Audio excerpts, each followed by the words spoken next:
तो ये वाक्य लेते हैं हम, जैसे we are going to buy a cow, हम एक गाय खरीदने जा रहे हैं। तो अब साफ दिख रहा है इसमें टू है। अच्छा, हेल्पिंग वर्ब किसका क्या बनता है उसको एक बार पुनः याद कर लो कि अगर मॉडल होगा कैन अकेला, कैन में, माइट, मस्ट, तो बी लगता है। लेकिन मॉडल के बाद में अगर मान लो कैन है, विल हैव आ गया तो फिर मॉडल के अनुसार नहीं होकर के हैव के अनुसार बी लगेगा। लेकिन विल हैव टू आ जाता है तो फिर टू के अनुसार, यानी बाद में कौन है उसके अनुसार पैसिव वॉइस बनती है। तो हमें भी ध्यान रखना, अगर टू बाद में तो भी टू बी होगा। अगर टू पहले है जैसे ओट टू हैव है तो फिर हैव के अनुसार हेल्पिंग वर्ब बीन लगेगा। बस ये ध्यान रखना। तो we are going to buy a cow. अब इसके अंदर हमने अच्छी तरह देख लिया कि ये सब्जेक्ट तो वी है, पहचान हम सीख गए, और वर्ब के तुरंत बाद में ऑब्जेक्ट रहता है। ठीक है, पैसिव वॉइस बनाते हैं तो ए काउ को पहले ले आए। अब आर तो कहता है बीइंग लगाओ, लेकिन इसके अनुसार नहीं होगा, अंत में तो टू है तो टू भी होगा। ये आर गोइंग जो का क्यों है, केवल अंतर है वी प्लूरल होने से आर था, ए काउ सिंगुलर होने से इज होगा। A cow is going to be, verb की थर्ड फॉर्म बॉट। बस बाई अस करने की जरूरत नहीं है। अस वी हो, दे हो, पीपुल हो, ऑल द बॉयज़ हो, तो इनको अधिकतर बाई लिख करके लिखते नहीं है। लिख दो तो भी कोई गलती तो नहीं है। तो दूसरा देखिए, he is about to do it, going to और अबाउट टू एक से ही है, वह इस काम को करने ही वाला है। अबाउट टू लगभग यानी करने ही वाला है। तो पकड़िए, ही सब्जेक्ट पकड़ लिया और डू वर्ब है इसलिए इट ऑब्जेक्ट हुआ, इट को पहले ले आए इट। अब इज के अनुसार नहीं चलेगा, टू के अनुसार। तो is about to be, to लग गया तो बी लगाना है, वर्ब की थर्ड फॉर्म डन, और बाई ही का हिम। बिल्कुल सरल है, टू दिखते ही उसके आगे बी लगाना है। तीसरा देखिए, I am to teach you English, मैं तुम्हें अंग्रेजी पढ़ाने वाला हूँ। ये लगभग अबाउट टू और केवल बी की फॉर्म, बी की यानी इज, एम, आर, वाज, वर या विल बी, शैल बी, ये एक से ही है, कोई ज़्यादा भेद नहीं है। तो I am to teach you English या I am about to teach you English, कोई विशेष अंतर नहीं है, थोड़ा बहुत है, फिर बाद में देखेंगे। हाँ, तो यहाँ पर सब्जेक्ट हमने पकड़ लिया आई है, अब मेन वर्ब टीच है, इसके बाद में ऑब्जेक्ट यू भी है और इंग्लिश भी है, दो ऑब्जेक्ट है। हम किसी एक को पहले लेते हैं, इंग्लिश को लेते हैं। तो इंग्लिश, अब यहाँ एम तो आई के कारण था तो इंग्लिश के कारण इज होगा, तो इंग्लिश इज, फिर to be taught third form हो गई, यू यहाँ रह गया इसलिए टू यू और बाई मी। यदि चाहे तो यू को ले लो, तो you are to be taught English by me. चौथा देखिए, they have to lend me money, उन्हें मुझे पैसा देना पड़ता है। हैव टू का मतलब ये कोई व्यवस्था में करना पड़ता है, हैव टू। बस कोई नई बात नहीं है, टू आ गया, यहाँ पे भी लगाना है। तो सबसे पहले हम ऑब्जेक्ट को ढूंढते हैं, मी और मनी दो ऑब्जेक्ट हैं, किसी एक को हम पहले लेते हैं, मनी को पहले ले लिया। और दे तो बहुवचन होने से हैव था, मनी के साथ हैज़ होगा, तो मनी हैज़ टू बी। तो फिर याद रखेंगे ये हैव होने से बी लगाते नहीं, बाद में है टू, तो उसके अनुसार money has to be, third form lent to me, या आई को पहले, मी को पहले ले लो तो आई के साथ हैव लगेगा, I have to be lent money. पांचवा देखो, she ought to have served me, उसे मुझे परोसना था, कोई वस्तु मुझे परोसनी थी। ये वाक्य यहाँ पर इसलिए दिया कि यहाँ पर टू बाद में नहीं है, टू के बाद में हैव और है, इसलिए अब टू का टू भी नहीं होगा, हैव के अनुसार बीन लगेगा। तो मी को पहले ले लो, आई ought टू हैव के साथ तो बीन लगता है, have been served by her. तो ये भेद ध्यान रखना, टू अंत में हो तभी भी लगेगा, टू के बाद में अन्य कोई हैव जैसे आ गया तो फिर इसका नियम लागू होगा, हैव बीन लागू होगा। तो I ought to have been served by her. छठा देखो, he wants to buy a new car, वह एक नई कार खरीदना चाहता है। जब भी वांट्स से जब भी हो तो ये तो जो का त्यों रहता है, इसमें कोई फर्क नहीं पड़ता है। ऑब्जेक्ट को पहले ले आओ, ऑब्जेक्ट इसमें है न्यू कार और खरीद, तो ये यूँ का यूँ ले लो, ही वांट्स, अब ऑब्जेक्ट को ले लिया ए न्यू कार, अब यहाँ टू है तो टू बी कर दो, टू बी और बाई की third form bought. He wants a new car to be bought. अब दूसरा वाक्य है, मान लीजिए इसमें ऑब्जेक्ट और हो, जैसे इसमें 7वें में दिया है, he wants her to do his work, वह उससे अपना काम करवाना चाहता है, यानी काम करने वाला अब हर हो गया। तो ऑब्जेक्ट तो पहले लिया, he wants his work to be done अब बाई हर। ऊपर वाले में यही अंतर है, उसके अंदर काम को करने वाला खुद ही है, जबकि यहाँ ही तो चाहता है, काम तो करेगा हर सी करेगी, इसलिए इसको बाई हर लगाया। ऊपर वाले में इसकी आवश्यकता नहीं थी। और देखिए वाक्य, he needs to wash the clothes, उसे कपड़े धोने की आवश्यकता है। जब नीड्स आ जाता है तब क्या करते हैं, सबसे पहले ऑब्जेक्ट को पकड़ते हैं, तो द क्लोथ्स, और फिर अब यहाँ पर है टू, तो टू भी। अब यहाँ पे ही के साथ एस लगा था, लेकिन हिज क्लोथ्स तो उधर से हिज क्लोथ्स ले लिया, ही को हटाया, इसलिए दी की जगह हमने हिज, और द क्लोथ्स रखो तो भी चलेगा, लेकिन ही को हमें हटाना है, इसलिए हिज क्लोथ्स कर दिया। अब ही के साथ तो एस लगा, ये बहुवचन होने से नीड ही होगा। अब टू है तो टू भी कर दिया, और वाश का वास्ट कर दिया। हरदम ये ध्यान रखेंगे, नीड्स जब भी शब्द आ जाता है ऑब्जेक्ट को ले लेते हैं पहले, और फिर नीड ज्यों का त्यों है, और टू बी वर्ब की थर्ड फॉर्म करते हैं। His clothes need to be washed, उसके कपड़ों को धुलने की आवश्यकता है। नमा देखो, she seems to complete the work, ऐसा लगता है वह काम को पूरा कर देगी। तो अब इसी वाक्य में भी ऐसा का ऐसा करेंगे, क्या करेंगे, सबसे पहले ऑब्जेक्ट ढूंढेंगे, सीम्स हो या नीड्स हो, एक सा ये मामला, तो द वर्क है ऑब्जेक्ट, और ऑब्जेक्ट को पहले ले हर वर्क, और यूँ का यूँ सीम्स, वो का वही टू बी, और कंप्लीट का कंप्लीटेड। जब भी सीम्स शब्द आ जावे या नीड शब्द आ जावे, एक सा ये ऑब्जेक्ट को पहले ले लो बस। 10वां देखो, women like man to flatter them, औरतें चाहती है कि मनुष्य उनकी चापलूसी करे। तो ये थोड़ा हल्का सा जटिल है, तो इनमें क्या होगा, वुमेन तो यूं का यूं हो गया। अब लाइक मैन मनुष्यों के द्वारा चाहती है, तो लाइक टू बी फ्लैटर्ड, यहाँ वर्ब की थर्ड फॉर्म कर दी बाय मैन, औरतें मनुष्यों के द्वारा चापलूसी करवाना चाहती है।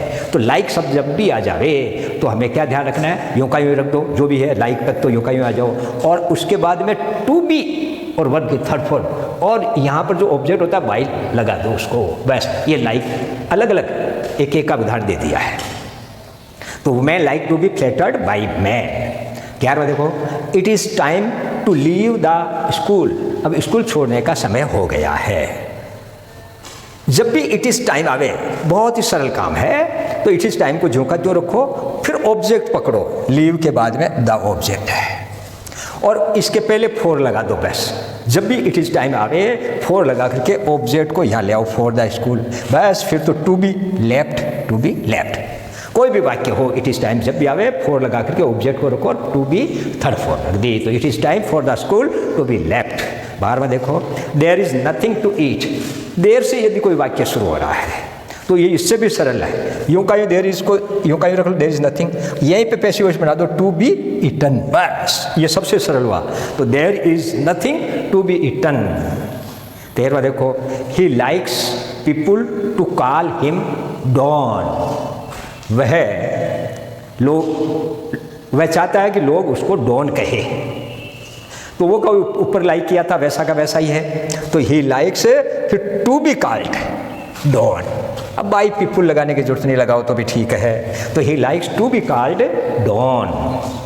14वां देखो, he asked me to read the book, ये सबसे सरल है, केवल ही आस्क्ड मी का पैसिव वॉइस बनाना है, तो मे को पहले ले लिया आई, वर्ब की सेकंड फॉर्म में, इसलिए वाज, आई वाज आस्क्ड, बिल्कुल फिट, यहाँ टू भी नहीं होगा, टू रीड द बुक। पहले मैंने बात बताई कि बाद वाले की चलेगी, लेकिन यहाँ वो बात नहीं है, क्योंकि ये वाक्य एक तरह से उपवाक्य है, अपने आप में पूर्ण है, इसलिए केवल इसी एक का ही पैसिव वॉइस हमने बनाया। तो I was asked to read the book. 15वां देखो, we believe that Ram is honest, तो बहुत ही सरल है, ऊपर वाले की तरह, ही आस्क्ड मी की तरह, यहाँ पर भी वी बिलीव, यहाँ पे ऑब्जेक्ट नहीं है, ऑब्जेक्ट देखा जाए तो ये पूरा है दैट राम इज ऑनेस्ट, लेकिन अपन यहाँ पर जब भी ऑब्जेक्ट नहीं होता है तो भाववाचक बनता है, इट से शुरू कर देते हैं, इट इज़ बिलीव्ड, और यहाँ पे वाक्य को जो का लिख दो, it is believed that Ram is honest, या इस एक सिरे का पैसिव वॉइस बना दो पर्याप्त है। अथवा एक दूसरी तरकीब से भी हम कर सकते हैं, कैसे कि क्या विश्वास किया जाता है, राम, तो राम ईमानदार है ऐसा विश्वास किया जाता है, यहाँ से शुरू कर दो, तो Ram is believed to be honest. एक तीसरी तरकीब भी कर सकते हैं, Ram is honest is believed, ऐसा भी कर सकते हैं, तो कोई भी तरकीब ले लो। 16वां देखो, he tried to break the stick, उसने लकड़ी को तोड़ने की कोशिश की, तो ट्राइड जब भी आता है तो पहले ऑब्जेक्ट को उठाओ, द स्टिक को रख दिया, या ट्राइड में सेकंड फॉर्म है इसलिए वाज कर दिया, the stick was tried to be broken. तो इस प्रकार जो भी इन्फिनिटिव्स के उदाहरण थे मैंने लगभग सबका एक उदाहरण दे दिया है। एक वाक्य और है, इसको भी देख लो, the match was expected, the match was expected to be won, ये तो पैसिव वॉइस पढ़ दिया मैंने, एक्टिव है, they expected to win the match, उन्होंने मैच को जीतने की आशा की, तो सीधा है वो का वही, जैसे ट्राइड वाला था वैसा का वैसा ही, मैच को पहले ले आओ, द मैच, और फिर सेकंड फॉर्म में तो was, the match was expected, फिर टू बी वॉन, या इसका यूँ भी कर सकते हैं, इतना इट वाज एक्सपेक्टेड, बाकी को यूँ का यूँ रख दो, that they would win the match, या दैट वाला नहीं भी करे तो चलेगा, it was expected to win the match, ये तीनों ही सही है। तो इस प्रकार अपन ने जितने भी इन्फिनिटिव्स के टू के पैसिव वॉइस थे सबके मैंने एक उदाहरण दे दिए हैं, आप इनको बार बार दोहराते रहें, और ये अच्छा लगने पर हमारे इस चैनल को आप सब्सक्राइब अवश्य करें और शेयर भी करें। धन्यवाद। तो अब अपन अभ्यास करते हैं, इनका खुद करते हैं। देखिए, शी इज़ गोइंग टू हो तो सबसे पहले ऑब्जेक्ट उठाना है, यू है ऑब्जेक्ट, उठा लिया, तो पहला यू। अब सी के कारण इसका यहाँ तो आर होगा, see you are going, you are going to, अब टू है तो टू भी होगा, you are going to be beaten, you are going to be beaten by her. दूसरा देखो, he is to write a letter, तो वही ऑब्जेक्ट उठाओ, तो ये हो गया दूसरा ए लेटर, और यहाँ इज है, यहाँ भी इज आएगा, ये एक क्वेश्चन ही है, ए लेटर इज, अब टू है, is to be return, a letter is to be return. तीसरा देखो, I was about to complete the work, तो ऑब्जेक्ट पकड़ लो द वर्क, और इसको पहले लिख दो the work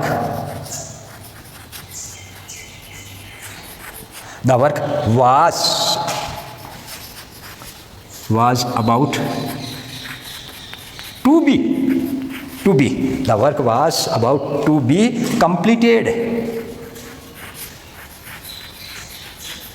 the work was about to be completed। चौथा देखो, you have to choose a house, सीधी बात है, ऑब्जेक्ट ए हाउस है, पहले ले आओ ए हाउस, अब टू के अनुसार, हैव के अनुसार भी नहीं लगेगा, ये हाउस, अब ये एक वचन है, तो a house has to be chosen, a house has to be chosen. पांचवा देखो, he wanted her to do the work, तो ही वांट यहाँ से अपन कर सकते हैं, तो देखो पांचवा, ही वांटेड, अब ऑब्जेक्ट को पहले लेंगे, he wanted the work to be done by her, he wanted the work to be done by her. छठा वाक्य देखते हैं, it is time to take tea, तो इट इज़ टाइम होता है, तो इट इज़ टाइम, तो हम फॉर लगाते हैं, ऑब्जेक्ट तो लाते ही है, for tea, to be taken,